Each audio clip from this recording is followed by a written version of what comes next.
Assalamualaikum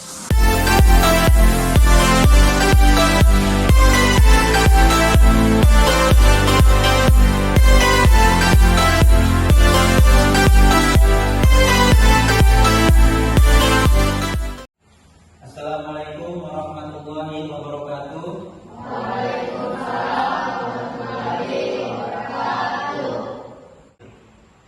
Sebelum kita masuk kepada materi pada hari ini, mari sama-sama kita berdoa yang akan dipimpin oleh Arjun. Marilah kita berdoa bersama. Berdoa dimulai.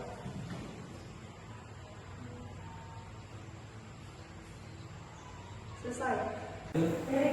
Elia Tama, keterangannya sakit. Ariska sakit juga. Terima kasih. Oke, jadi pembelajaran kita hari ini adalah tentang yang ini hari akhir mengakhiri kebiasaan buruk.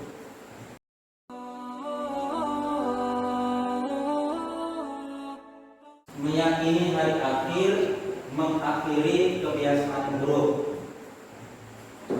Di kelas lalu kita juga sudah banyak belajar tentang materi-materi pendidikan agama Islam dan budi pekerti, yang memang tujuan utama dari pembelajaran agama Islam itu adalah pembentukan karakter akhlak yang mulia.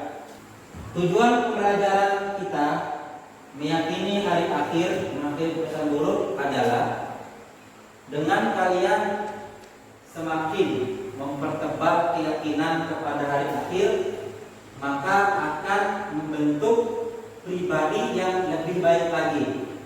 Akan selalu berhati-hati di dalam berucap, bertindak, bertingkah laku, baik di lingkungan sekolah maupun di lingkungan luas, di lingkungan masyarakat.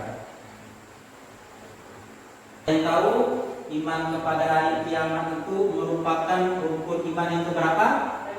Ya, silakan aja.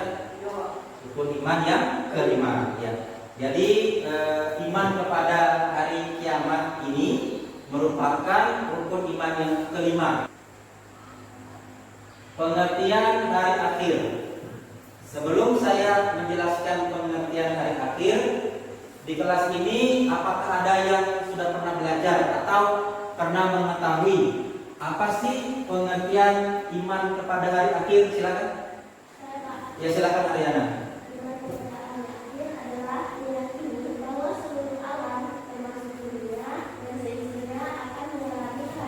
Tepat sekali.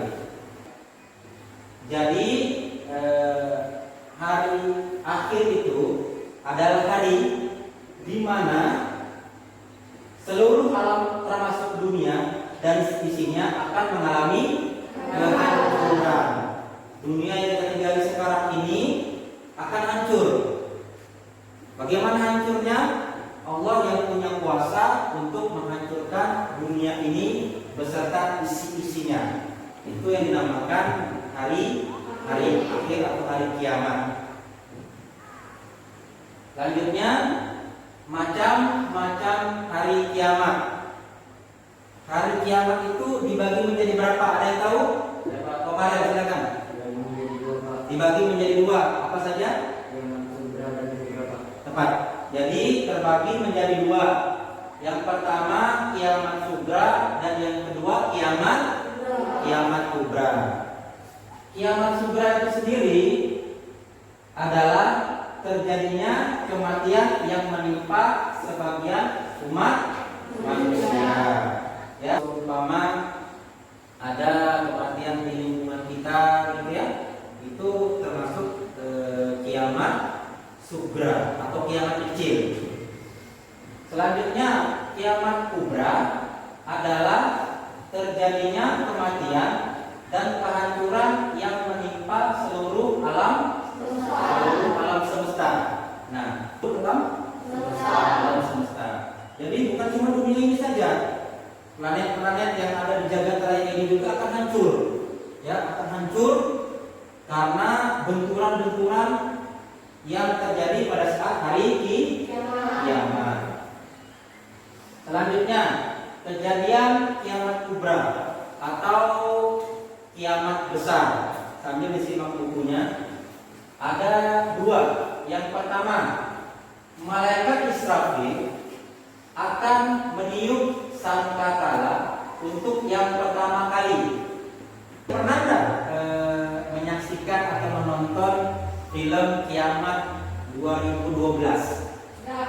Sudah pernah? Nah, itu hanya ilustrasi saja, gambaran terjadinya kiamat. Kalau kita lihat mengerikan, bukan? Belum lagi kalau kita misalnya melihat kejadian bencana-bencana alam seperti gempa bumi, tanah longsor, dan lain sebagainya, itu saja sudah termasuk mengerikan, ya kan? Orang menderita dan lain sebagainya, apalagi kiamat kubra ini. Selanjutnya yang kedua, langit menjadi terpecah belah. Bisa bayangkan betapa dahsyatnya langit terpecah belah, ya. Dan bintang-bintang berjatuhan, bintang yang banyak sekali langit itu akan berjatuhan. Lautan meluap dan menjadi panas. Lautan itu meluap, airnya keluar, dan airnya itu sangat panas karena memang begitu dahsyatnya kejadian kiamat itu. Ya. Gunung-gunung seperti bulu yang berhamburan. Gunung itu besar, kokoh, kuat. Saat kiamat, gunung itu seperti bulu yang berhamburan. Pernah lihat bulu kan? Kalau bulu di tangan kita, terus kita hambur ke atas, seperti itulah gunung-gunung keadaannya, berhamburan. Ya. Dan manusia seperti anai-anai yang berterbangan.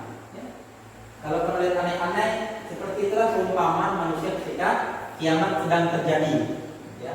Manusia seperti anai-anai yang berterbangan.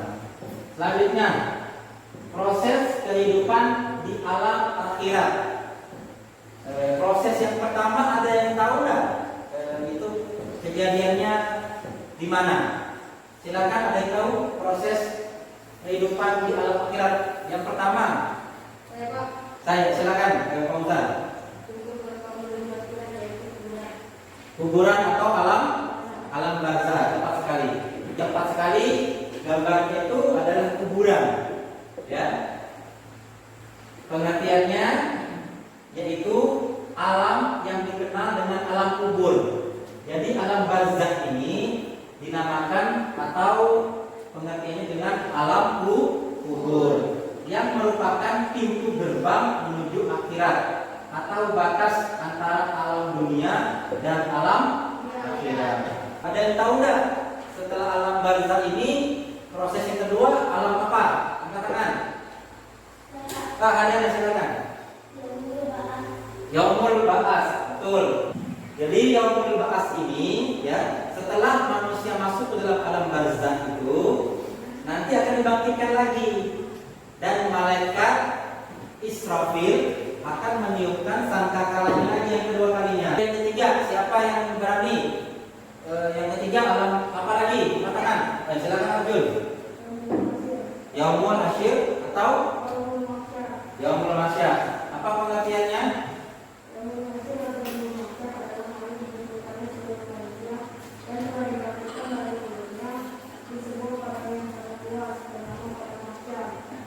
Tepat sekali. Kalian pernah melihat nggak? Mungkin di televisi atau mungkin di media internet, padang itu kan sangat luas, ya kan? Sangat panas, sangat luas. Perumpamaan padang mahsyar itu seperti yang digambar itu, ditampilkan di gambar. Ya, bahwasannya padang itu sangat luas, sangat panas, dan manusia pun juga akan merasakan sesuai dengan amal ibadahnya.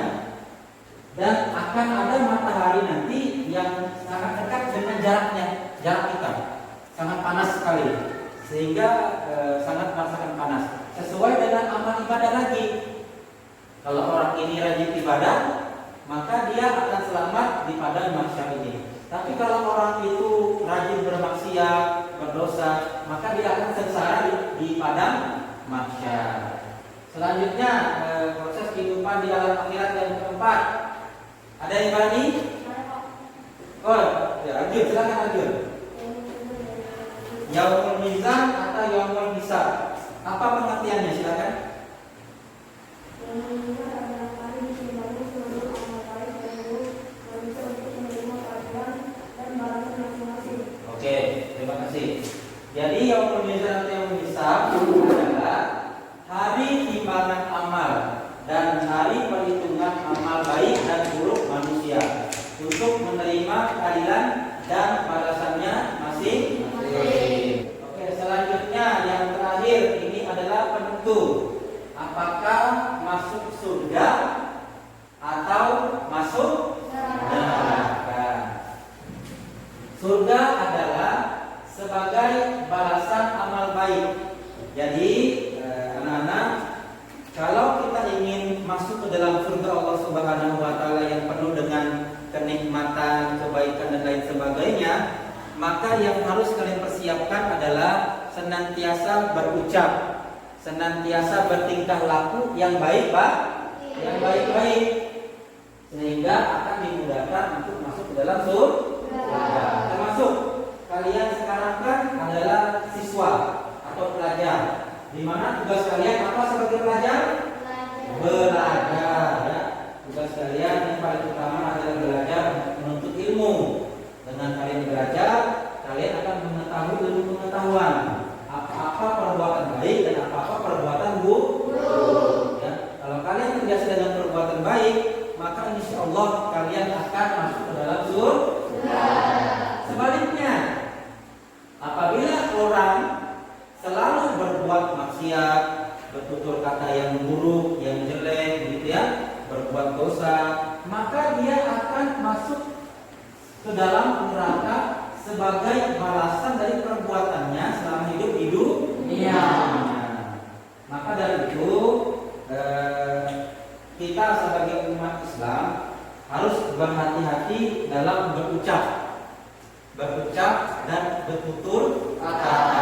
Karena setiap perbuatan kita selama kita hidup di dunia ini akan diminta pertanggungjawaban.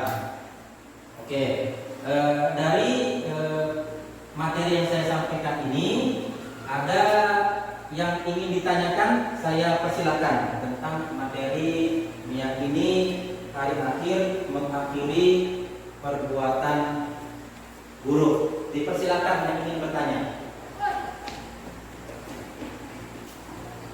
Ada yang mau bertanya?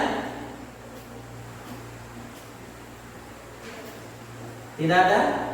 Oh, berarti apa yang telah saya sampaikan tadi sangat jelas sekali ya. Semoga yang saya sampaikan ini dapat bermanfaat bagi kita semua ya. Yang pasti kalau kita beriman kepada hari akhir dan mengamalkan keyakinan kita dengan mengimani hari akhir ini akan berdampak baik atau berdampak positif bagi kehidupan kita, baik di dunia ini terlebih akhirat nanti. Kita lebih berhati-hati dalam bertutur kata atau berucap, dan kita lebih berhati-hati lagi dalam berperbuatan kita sehari-hari. Sehingga kalian sebagai seorang siswa harus menyadari betul mana perbuatan yang baik dan mana perbuatan yang buruk. Baiklah, sekian dari saya dan saya ucapkan ribuan terima kasih. Wabillahi taufiq wal hidayah. Wassalamualaikum warahmatullahi wabarakatuh.